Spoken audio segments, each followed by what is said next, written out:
अबशालोम जो है बहुत ही खूबसूरती के साथ व्यवहार करता था। उसको पता था कि लोगों के साथ कैसे अच्छा व्यवहार करना है। और उसके साथ साथ हम अबशालोम के बारे में देख सकते हैं वो दीनता भी कैसे दिखानी है, लोगों की सहानुभूति कैसे पानी है, इस काम में भी बहुत कुशल था। ऐसा हुनर था उसके अंदर कि वो लोगों के मन को मोह लेता था। और इसके साथ साथ हम अबशालोम के बारे में देखते हैं, जबकि वो इजरायली है और दाऊद राजा का बेटा है, यहूदी है, वो प्रार्थना भी करता था, बलिदान भी चढ़ाता था। दूसरा शमूएल उसका 15 अध्याय 7वें वचन में वो अपने पिता दाऊद राजा से कहता है कि उसने परमेश्वर से मन्नत मानी थी कि वो वापस परमेश्वर के इस भवन में आ जाए या यरूशलेम में अपने पिता के राज्य में आ जाए। और उसकी मन्नत पूरी हुई तो वो कहता है मुझे बलिदान चढ़ाना है हेब्रोन नगर में जाकर। सो प्रार्थना करने वाला, और इसकी प्रार्थना सुनी भी जाती थी, बलिदान भी चढ़ाने वाला था। और इसके साथ साथ जब ये अपने देश में वापस आ गया, क्योंकि किसी कारणों से अपने सबसे बड़े भाई की जब इसने हत्या कर दी किसी कारणों से, इस कारण से अबशालोम को यहूदा के प्रदेश से भाग कर जाना पड़ा और वो दूसरे देश में चला गया था। वहां करीब 3 साल रहा अपनी जान बचाने के लिए। बाद में 3 साल के बाद किसी प्रकार से इसको बुलाया गया, ये आया और अब इसको करीब 4 साल हो गए हैं वापस अपने पिता के राज्य में आकर। और अब बहुत जल्दी इसने बहुत सारी तरक्की, बहुत सारी आशीष को पा लिया। वो आशीषें क्या है उसके पास, जब हम 15वें अध्याय को पढ़ते हैं दूसरे शमूएल के उसके पहले वचन से, तो वहां उसके पास रथ आ गए, बहुत सारे घोड़े खरीद लिए और उसके पास उसके काम को आगे आगे करने के लिए, दौड़ दौड़ कर उसके काम को करने के लिए करीब 50 लोग उसके पास आ गए थे। और उसके ऐसे व्यवहार के कारण से जो सबके मन को मोह लेता था, बहुत जल्दी 2 साल के अंदर उसने इजराइल के उन 12 गोत्रों में से अधिकतर लोगों के मन को अपने साथ कर लिया था। लोग उसके साथ हो गए थे। तो बहुत जल्दी उसने आशीषों को पा लिया। आशीष के बारे में कुछ बातों को मैं आपके सामने रखना चाहता हूं, जो आशीष अबशालोम ने अपने जीवन में पाई। उसकी प्रार्थना सुनी गई, प्रार्थना का सुना जाना, आर्थिक रूप से वो मजबूत हो गया, बहुत सारी वस्तुओं को उसने प्राप्त कर लिया, अधिकार को प्राप्त कर लिया, सम्मान को प्राप्त कर लिया, धन दौलत नाम शोहरत उसने प्राप्त कर ली। वो सुंदर था, उसकी बोली मीठी थी, उसका व्यवहार अच्छा था, जिससे लोग मिलना पसंद करते थे। आज दुनिया में जब हम देखते हैं तो लोग सोचते हैं हाँ ये तो बड़ी आशीष है अबशालोम के पास। और ऐसी आशीषों को जब हम संसार में लोगों के पास देखते हैं या जिनके पास ऐसी आशीष होती है, वो लोग सोचते हैं हाँ सचमुच में मेरे पास तो बड़ी आशीष है, मैंने जो प्रार्थना की वो प्रार्थना सुन ली जाती है, मैं जल्दी जल्दी बहुत सारी वस्तुओं को प्राप्त कर लेता हूँ, अमीर हो गया हूँ, आदर सम्मान है, सुंदर हूँ और लोग मुझसे मिलना जुलना पसंद करते हैं। एक बार की बात है, जब मैं कानपुर ही में था और विश्वास में आ चुका था, अपने रिश्तेदारों के साथ मैंने चाहा कि उनके साथ भी प्रभु का वचन बांटें। वो रिश्तेदार जो मसीह परिवार के थे, और जब मैं उनसे बातचीत करने लगा तो इससे पहले कि मैं और आगे प्रभु के वचन के बारे में बातचीत करूं, उन्होंने कहा कि भाई हमारे पास प्रभु की बड़ी आशीष है, हम जो भी प्रार्थना करते हैं प्रभु सुन लेता है। अगर हमारे अंदर कुछ गलती या पाप अपराध होता तो प्रभु हमारी प्रार्थना को ना सुनता। यदि हमारे अंदर कुछ गलती पाप अपराध होती तो आज हमारे पास इतनी आशीषें नहीं होती। और ऐसा बहुत सारे लोग समझते हैं। क्या सचमुच में धन संपत्ति होना और प्रार्थना का सुन लिया जाना, जो भी हम प्रार्थना करते हैं वो सुन लिया जाना, क्या सचमुच में यही आशीष है? आशीष असलियत में क्या है? आशीष असलियत में यह है कि क्या मुझे प्रभु पसंद करते हैं या नहीं? लोग मुझे पसंद करते हैं, मेरी प्रार्थना सुन ली जाती है। हम सोचेंगे अरे भाई हमारी प्रार्थना, अगर मैं कुछ गलत हूं या अगर प्रभु की आशीष नहीं तो मेरी प्रार्थना कैसे सुनी जा सकती? परमेश्वर अपनी योजना के अनुसार प्रार्थना को सुनता है, बहुत सारी चीजें हमें देता है। हम बहुत सारे गैर विश्वासियों को देख सकते हैं, कई लोग अच्छे भी हैं और कई लोग बुरे भी हैं। तो अच्छों के पास भी बहुत सारी धन संपत्ति है, बुरों के साथ भी बहुत सारी धन संपत्ति है। वो अपने तीर्थ स्थानों में या जिन जिन को मानते हैं वहां पे भेंट चढ़ाते हैं, क्योंकि उनकी प्रार्थना सुन ली जाती है, क्योंकि उनकी प्रार्थना स्वीकार कर ली जाती है। तो क्या सचमुच में उनके ऊपर प्रभु की आशीष है? सांसारिक रूप से उन्होंने आशीष पाई है। प्रभु की असली आशीष का मतलब यह है कि क्या प्रभु मुझे पसंद करता है या नहीं। अबशालोम के पास बहुत सारी आशीष थी, उसकी प्रार्थनाएं भी सुनी जाती थी, वो बलिदान भी चढ़ाता था, प्रभु की आराधना भी करता था, लेकिन परमेश्वर अबशालोम को पसंद नहीं करता था। ऐसी क्या बात है जो परमेश्वर अबशालोम को पसंद नहीं करता था? क्योंकि अबशालोम का भरोसा परमेश्वर के ऊपर नहीं था। लेकिन असली आशीष का मतलब यह है कि परमेश्वर अपने लोगों के ऊपर भरोसा रखे। क्या परमेश्वर मेरे और आपके ऊपर भरोसा रखते हैं? क्या मेरे और आपके ऊपर परमेश्वर को विश्वास है?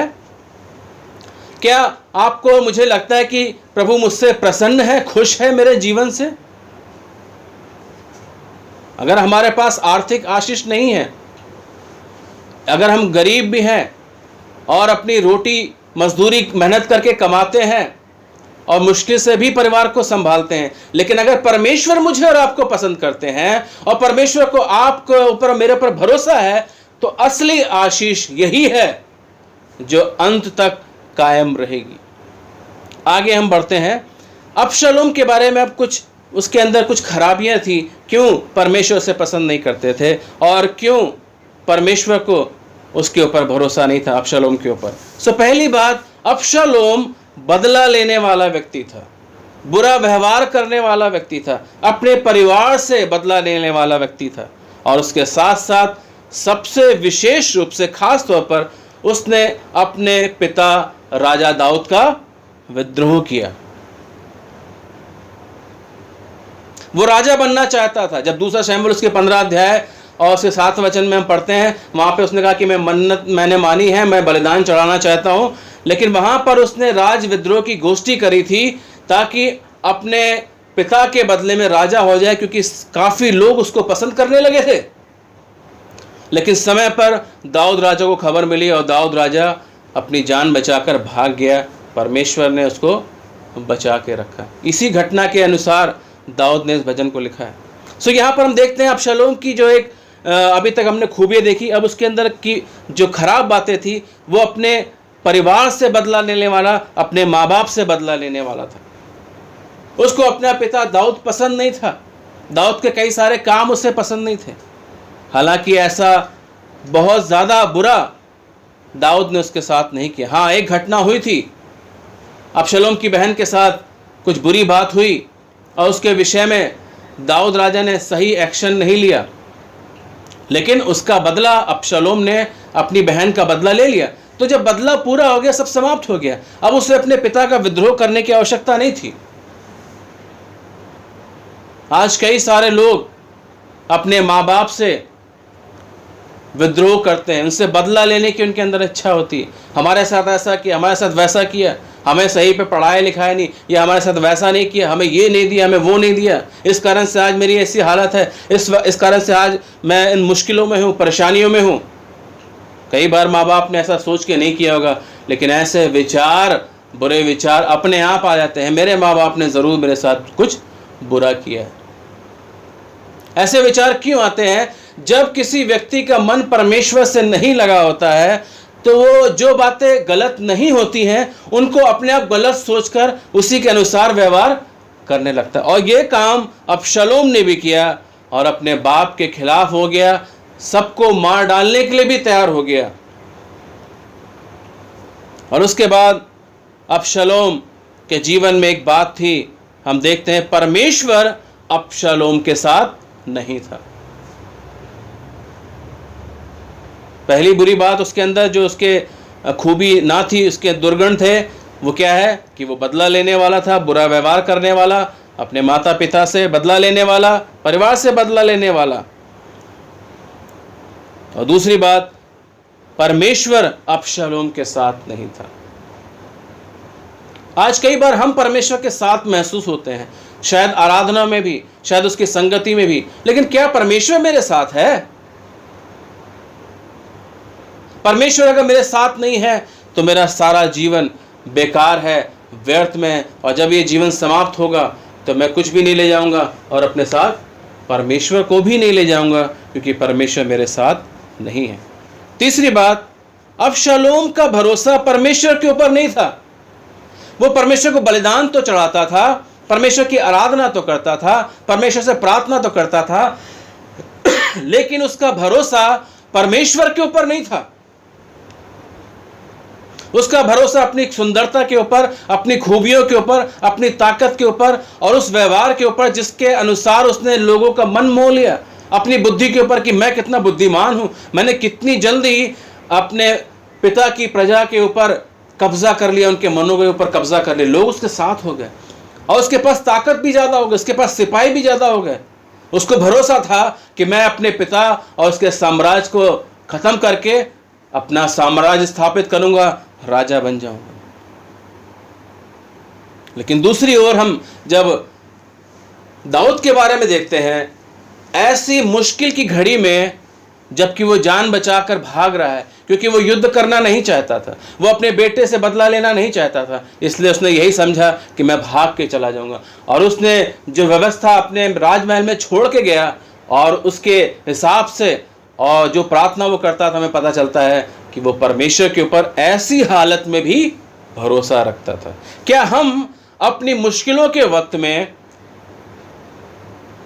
जब हमारी जान भी जोखिम में हो, जान पे बन आए, क्या तब भी हम परमेश्वर पर भरोसा रख पाते हैं? दाऊद के समान, जिसने परिस्थितियों को नहीं देखा, जिसने परमेश्वर को देखा, जिसने परमेश्वर की शक्ति को पहचाना, परमेश्वर की सामर्थ को पहचाना।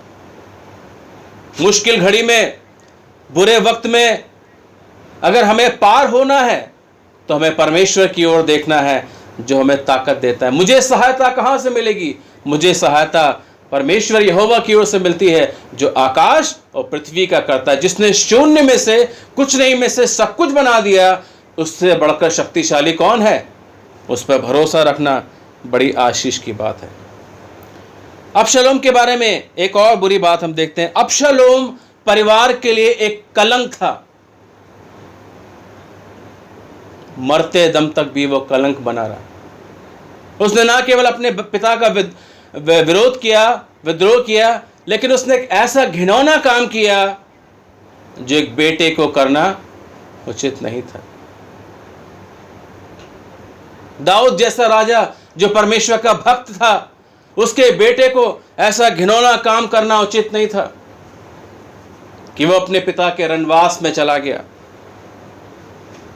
कलंक, और ना केवल एक कलंक, लेकिन मरते दम तक अबशालोम कलंक था।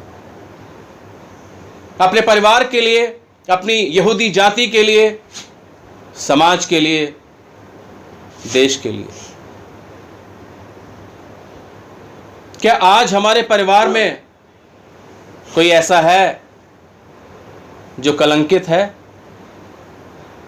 क्या मैं अपने परिवार के लिए एक कलंक के समान हूं?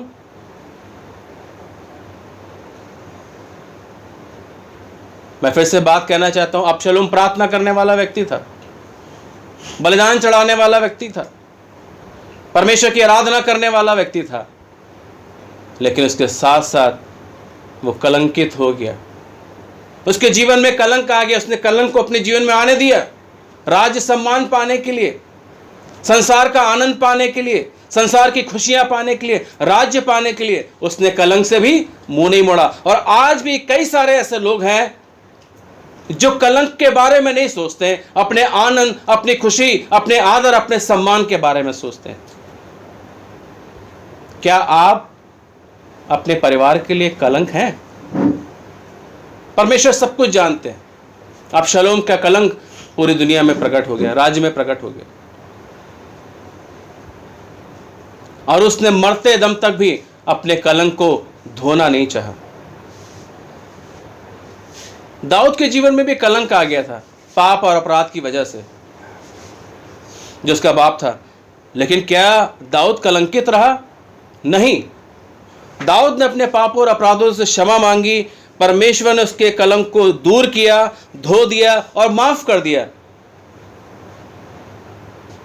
दाऊद आज भी सम्मान के साथ गिना जाता है। लोग उसके बारे में बातचीत जरूर करते हैं क्योंकि परमेश्वर के वचन में लिखा है, लेकिन लोग ये भी मानते हैं कि वो माफी मांगकर अपने परमेश्वर के पास वापस चला गया। लेकिन अबशालोम मरते दम तक कलंकित रहा। क्या हम कलंक हैं परिवार के लिए, समाज के लिए, रिश्तेदारों के बीच में या कलीसिया के बीच में? अगर ऐसा है तो बहुत अफसोस की बात है। अगर आप अपने कलंक को दूर करना नहीं चाहते हैं तो ये उससे भी बड़ी बुरी बात है। अबशालोम के पास 3 बेटे और 1 बेटी थी, बहुत सुंदर बेटी थी। लेकिन अबशालोम के मरने के पहले उसके 3 बेटे मर गए, और बहुत जल्दी अबशालोम भी मर गया उस वक्त जब आखिर में युद्ध करना ही पड़ा, जब उसने युद्ध की घोषणा कर दी और दाऊद ने अपने सिपाहियों के साथ 3 ग्रुप बनाए, और आखिरी में जैसा परमेश्वर के ऊपर दाऊद का भरोसा था, अबशालोम मारा गया। बहुत जल्दी मर गया वो। उसके बारे में लिखा है, उसके बेटों के मरने के बाद उसने अपने लिए एक लाठ बनवाई थी। लाठ मतलब एक स्तंभ होता है, गोल सा एक खंबा, पत्थर का खंबा बनवाया था। इस बात की यादगारी में, क्योंकि मेरे बेटे तो मर गए हैं, अब मेरे नाम को याद करने के लिए एक लाठ उसने बनवाई। उसने सोचा कि मैं बहुत लंबे समय तक जीऊंगा, लेकिन बहुत जल्दी वो मर गया, बुढ़ापे से पहले, अपनी आधी उम्र में वो मर गया। कई बार हम लोग सोचते हैं कोई बात नहीं, मैं इस पाप को छोड़ दूंगा, मैं अपराध को छोड़ दूंगा, अब छोड़ दूंगा, तब छोड़ दूंगा। लेकिन क्या मौत का कोई ठिकाना है? अबशालोम ने सोचा ही नहीं था कि वो मर जाएगा। अबशालोम के जितने सिपाही थे उन्होंने सोचा ही नहीं था कि वो मर जाएंगे। कि हमारा जो अबशालोम के ऊपर भरोसा रखते हैं, जो जवान हष्टपुष्ट है और बढ़िया राजा है, ये मर जाएगा तो हो नहीं सकता। दाऊद मर जाएगा, लोगों को पूरा विश्वास था, लेकिन अबशालोम मर गया। हमारा जीवन भी कभी भी समाप्त हो सकता है। इन दिनों में, इस साल में और कोरोना काल के बीच में ऐसी बहुत सारी खबरें हमने सुनी हैं। लोग मर गए, बहुत जल्दी मर गए।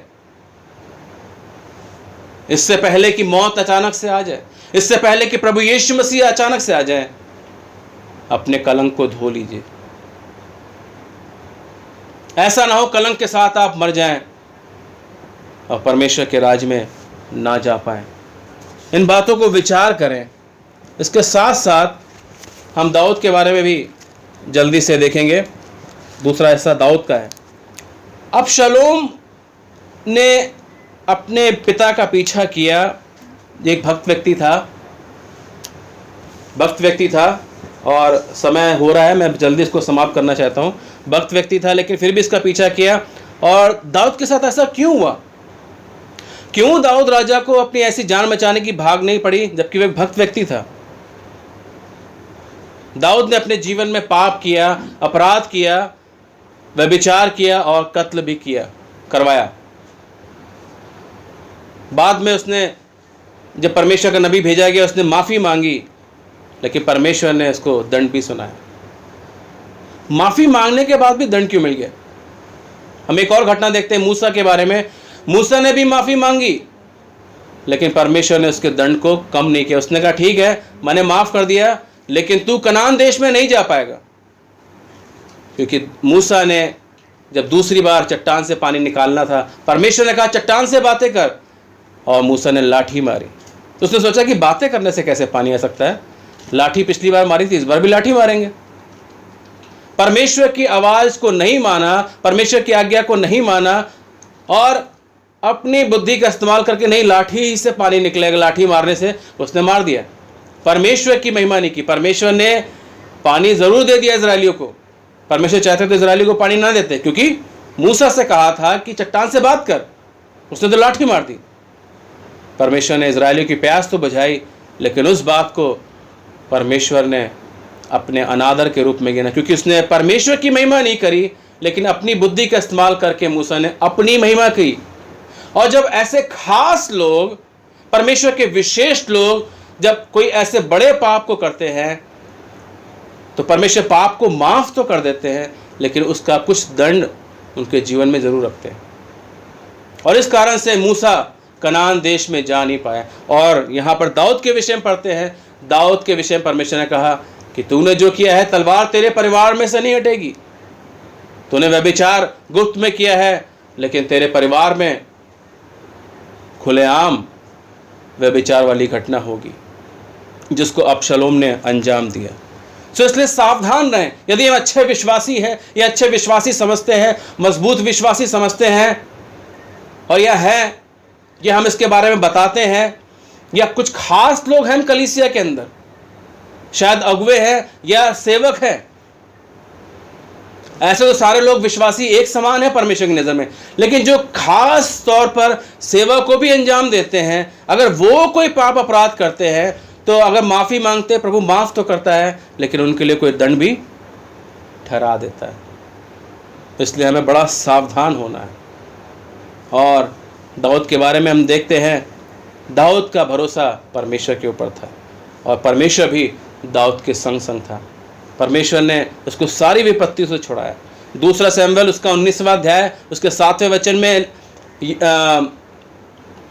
दाऊद का सेनापति योआब कहता है, बचपन से लेकर आज तक तेरे पर बहुत मुसीबत आई हैं।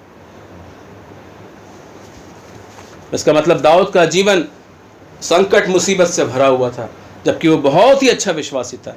मेरे और आपके जीवन में भी बहुत सारी मुसीबतें आ जाती हैं, लेकिन प्रिय एक बात को याद रखें, परमेश्वर हमारे साथ है। अगर हम परमेश्वर के साथ हैं तो परमेश्वर भी हमारे साथ है। परमेश्वर पर भरोसा रखें और परमेश्वर की महिमा करें। प्रभु उन बच्चों के जरिए में आशीष दे और हमारी सहायता करें। अबशलोम और दाऊद दो जीवन हमारे सामने रखे गए हैं। कौन सा जीवन हम चुनना चाहते हैं? कलंक हमारे सबके जीवन में आ सकते हैं, पाप अपराध आ सकते हैं, लेकिन क्षमा मांगकर फिर से परमेश्वर के रास्ते पे चलें। कलंक के साथ इस दुनिया से ना चले जाएं और परखें, क्या परमेश्वर मेरे साथ है? क्या परमेश्वर मुझे पसंद करते हैं? प्रार्थना करते हैं, आराधना करते हैं, बलिदान चढ़ाते हैं, लेकिन क्या मैं सचमुच में परमेश्वर की संतान हूं भी या नहीं? क्यों ये पाप मेरे जीवन में बसा हुआ है? क्यों मैं पाप से छूट नहीं रहा हूं? क्या मैं परमेश्वर की संतान हूं या नहीं? हमें इन बातों के ऊपर विचार करना होगा। प्रभु इन वचनों के जरिए में आशीष दे और आने वाले दिनों में अपनी महिमा के लिए हमें इस्तेमाल करें। सभी को जय मसीह की।